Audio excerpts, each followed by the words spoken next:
Assalamualaikum Ibu. Waalaikumsalam. Baik Ibu, untuk pertemuan sekarang kita akan melakukan intervensi ya Ibu.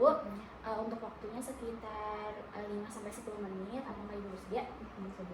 Kita lanjut untuk pertanyaannya Ibu. Bagaimana perasaan Ibu saat mengetahui kehamilan sebelumnya terjadi di luar rencana?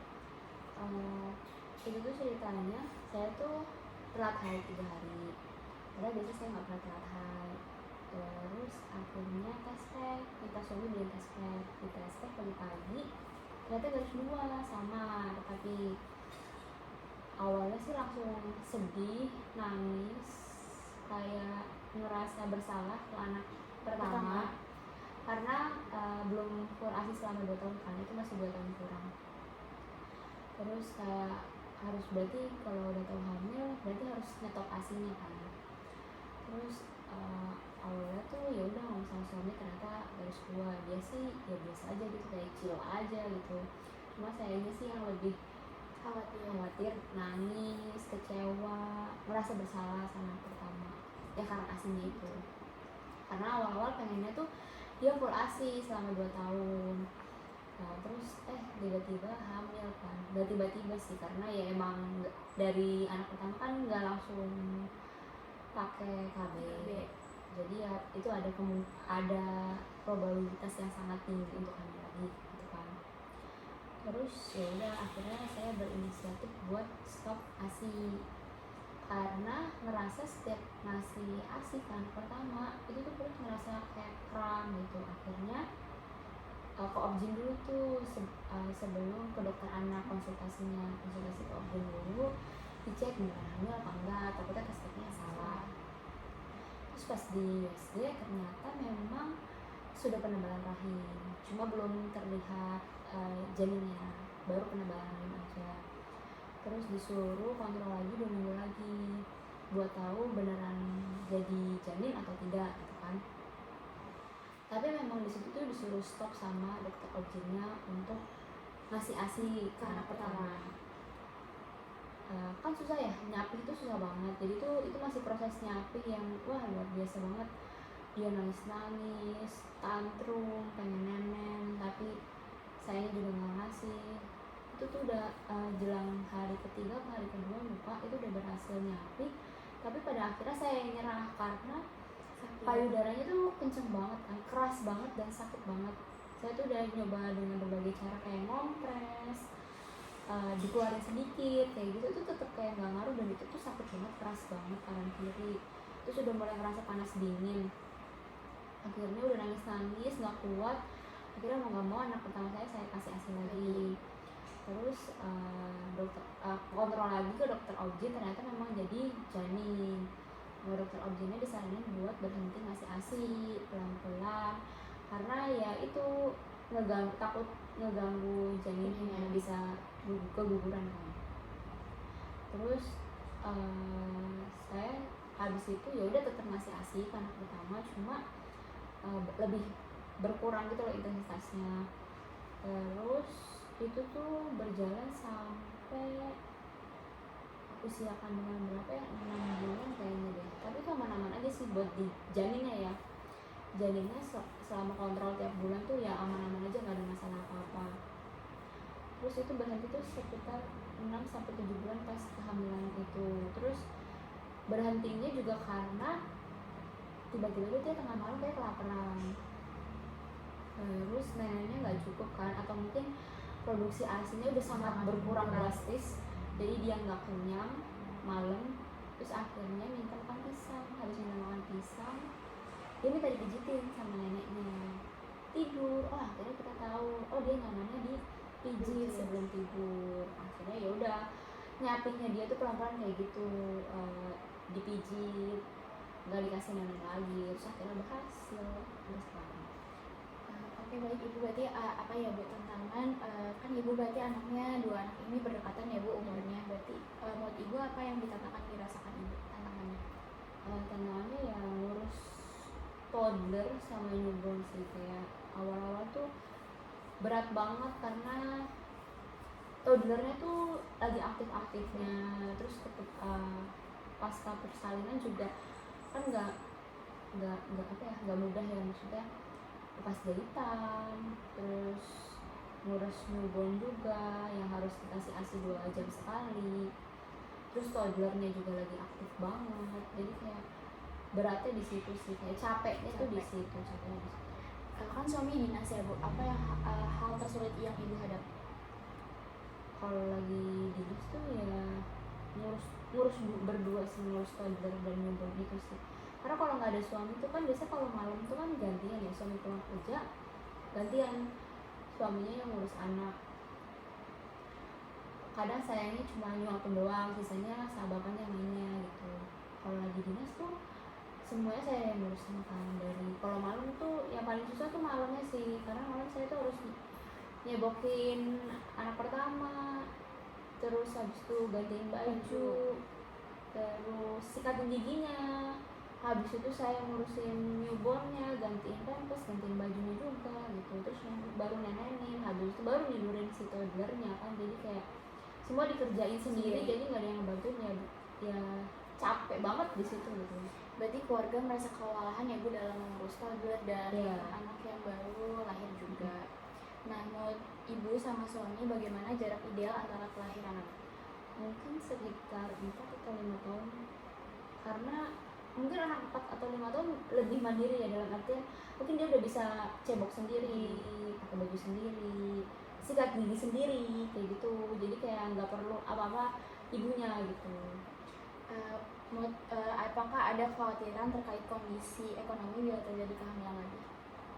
Iya sih, karena nggak bisa dipungkiri ya, biaya sekolah sekarang tuh sangat mahal, apalagi buat di TK dan di SD ya, itu tuh mahal banget. Kita tuh udah mulai cari-cari buat anak pertama, buat sekolah TK-nya itu juga udah mahal banget. Dan apalagi SD ya, udah SPP-nya tuh udah 2 juta ke atas ya gitu, itu udah mahal banget. Kayaknya untuk mempunyai sampai 3 anak tuh itu berat banget ya, kalau buat jaraknya deket-deketan. Pas lagi kan tadi kan hamil anak kedua itu tidak direncanakan ya Bu. Ada nggak perbedaan pendapat atau konflik selama masa kehamilan sama suami? Ya enggak sih, dia selalu ngedukung aja sih. Dukung ya. Jadi situasi apa yang paling sering memicu stres atau ketegangan di rumah? Ini toddlernya kalau misalnya nggak bisa dibilangin, dia tuh lebih sekarang tuh bukan ke tantrum ya, dia tuh lebih nggak bisa dibilangin. Kayak tiba-tiba memukul, tiba-tiba jilatin kasur, kayak gitu-gitu tuh dia tuh nggak bisa dibilangin nggak boleh, tapi tetap dilakuin. Jadi tuh kayak kita ngomong nggak boleh, malah kayak nyuruh dia gitu loh. Jadi tuh itu sih yang bikin aduh pusing. Berarti termasuk stres ya Ibu selama mengurus toddler. Menurut Ibu strategi apa yang selama ini dilakukan untuk mengatasi stres atau kewalahan itu?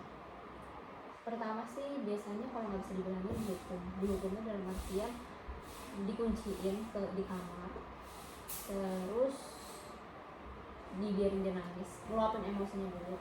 Habis dia selesai nangis, ngeluapin emosinya, divalidasi dulu perasaannya.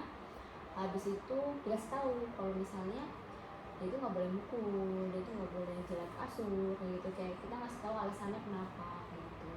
Walaupun nggak ngerti, walaupun dia iya aja dan pasti nanti akan diulang lagi, tapi seenggaknya kita ngasih tahu ke dia, kayak edukasi ke dia kalau misalnya itu tuh nggak baik buat dilakuin.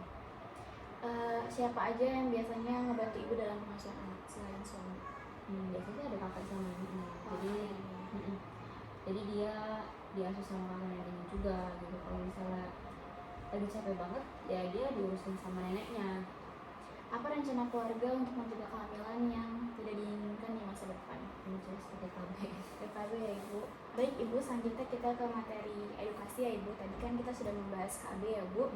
Jadi setelah melahirkan, tubuh Ibu mulai kembali ke kondisi sebelum hamil. Nah, kesuburan ini tuh bisa kembali sebelum haid pertama muncul. Nah, kalau Ibu tidak menyusui eksklusif, Ibu tuh bisa subur sekitar 4-6 minggu setelah melahirkan. Tapi kalau Ibu menyusui eksklusif, jadi hormon prolaktin itu dapat menunda kesuburan, namun tidak menjamin 100%. Nah, mungkin Ibu juga sudah familiar dengan KB-KB pasca persalinan ya Ibu. Jadi saya akan mencoba menjelaskan. Jadi yang pertama itu ada IUD atau spiral. Nah, itu tuh bisa dipasang segera setelah melahirkan atau setelah 6 minggu. Nah, tahan lamanya itu biasa 5-10 tahun. Ini tuh efektif dan aman. Nah, Nah, yang kedua itu ada impan atau susu KB. Nah, itu tuh dipasang di lengan, bisa sejak 0 sampai 48 jam setelah melahirkan atau setelah 6 minggu. Nah, efektifnya itu 3 sampai 5 tahun. Nah, yang ketiga ini suntik KB. Mungkin familiar ya Ibu dengan suntik KB ini. Ini tuh bisa diberikan 6 minggu pasca persalinan. Perlu disuntik ulang setiap 1 atau 3 bulan, jadi harus rutin Ibu kalau misalkan untuk pakai suntik KB ini. Nah, yang keempat ini ada pil KB. Nah, ini pil KB itu ada 2, jadi ada pil menyusui ini tuh bisa dimulai 6 minggu setelah melahirkan. Yang kedua itu ada pil kombinasi. Ini tuh tidak dianjurkan untuk ibu menyusui kurang dari 6 bulan. Nah, yang kelima itu ada kondom. Nah, ini tuh bisa digunakan kapan aja ya Ibu setelah hubungan seksual dimulai kembali.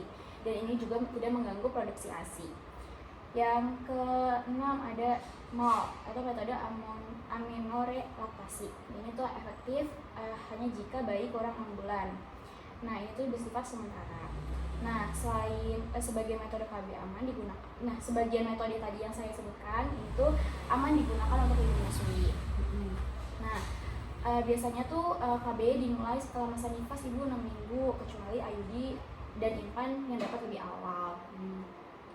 Nah, KB ini juga disesuaikan ibu dengan kondisi ibu, jenis persalinan, dan riwayat kesehatan. Nah, mungkin ibu juga sudah mendengar ya ibu kenapa IUD itu lebih disarankan di saat haid. Nah, yang pertama itu ada lebih terbuka, jadi saat menstruasi kan leher rahim itu sedikit lebih terbuka secara alami. Jadi pemasangan IUD lebih mudah dan rasa nyeri juga dalam pemasangan lebih ringan. Selanjutnya ada dipastikan bahwa pasien tidak sedang hamil. Jadi kan kalau saat haid sudah pasti tidak hamil ya ibu. Dan pemasangannya juga aman dan tidak ada prioritas kehamilan tambahan. Nah, selanjutnya ada darah menstruasi menggunakan pemasangan. Jadi sebelum kita melakukan IUD itu ada namanya pelumas ya ibu. Nah, itu tuh kalau misalkan kita lagi pada haid, kan darah menstruasi itu menjadi pelumas alami yang membuat terasa lebih lancar, lebih cepat, dan lebih nyaman sebagai perempuan. Nah, IUD ini juga terbagi 2 ibu, jadi ada IUD lembaga dan IUD hormonal. Nah, kalau untuk IUD tembaga ini tuh alat kontrasepsi non hormonal yang terbuat dari plastik yang berbentuk T, sama-sama terbentuk T. Tapi kalau IUD tembaga ini tuh dilapisi tembaga, jadi ini tuh bekerja melepaskan ion tembaga yang menciptakan lingkungan toksin bagi sperma sehingga menghambat pergerakan dan kelangsungan hidup sperma dalam rahim. Tapi kalau jika IUD hormonal ini efektifnya juga cepat dimulai di periode tersebut. Sama-sama berbentuk T, tetapi mengandung hormon progestin sintesis yang dilepaskan secara perlahan ke dalam rahim. Nah, hormon ini juga bekerja dengan menebalkan lendir cervix agar sperma sulit menembus, menipiskan lapisan endometrium, sehingga tidak mendukung penempelan sel telur yang telah dibuahi. Nah, pemasangan IUD ini juga tidak harus saat haid, bisa dilakukan setelah melahirkan, terus setelah hubungan terakhir jika dipastikan tidak hamil, dan kapan saja selama siklus bila tidak ada tanda-tanda kehamilan. Beberapa orang justru lebih nyaman tidak saat haid karena merasa lebih bersih atau tidak ingin bercampur dengan darah. Nah, untuk manfaat KB bagi ibu dan jarak hamil ideal itu tuh mengurangi, yang pertama ada mengurangi risiko anemia, kelelahan ekstrim, dan komplikasi pada kehamilan berikutnya. Yang kedua itu membantu ibu memulihkan kondisi fisik dan mental setelah melahirkan. Yang ketiga itu ada membantu mengatur ekonomi keluarga. Yang keempat memberikan waktu optimal untuk pengasuhan anak. Dan yang terakhir ada jarak kehamilan ideal kan 2-3 tahun setelah persalinan. Mungkin seperti itu Bu untuk edukasi KB-nya. Apakah ada yang ditanya? Jelas ya Ibu. Baik Ibu, untuk intervensi sudah selesai. Bagaimana Ibu perasaannya setelah dilakukan tadi intervensi? Setelah dikasih edukasi itu jadi lebih tahu banyak jenis KB. Tapi saya dan suami sudah memutuskan untuk memakai kondom dan memakai IUD double protection karena kayaknya anak kedua ini udah anak yang terakhir, kami sudah cukup dengan 2 anak, jadi ya harus double protection sih, karena dengar banyak cerita IUD itu juga bisa miring akhirnya jadi hamil, atau ternyata sudah kadaluarsa lupa ngecek, padahal harusnya tiap tahun ngecek ya. Jadi ya tetap double protection sih. Jadi kayak tentang edukasi ini ya jadi lebih banyak informasi. Oke, baik ya Ibu, mungkin Ibu sudah paham tentang IUD. tentang KB dan sejenis-jenis KB. Mungkin intervensi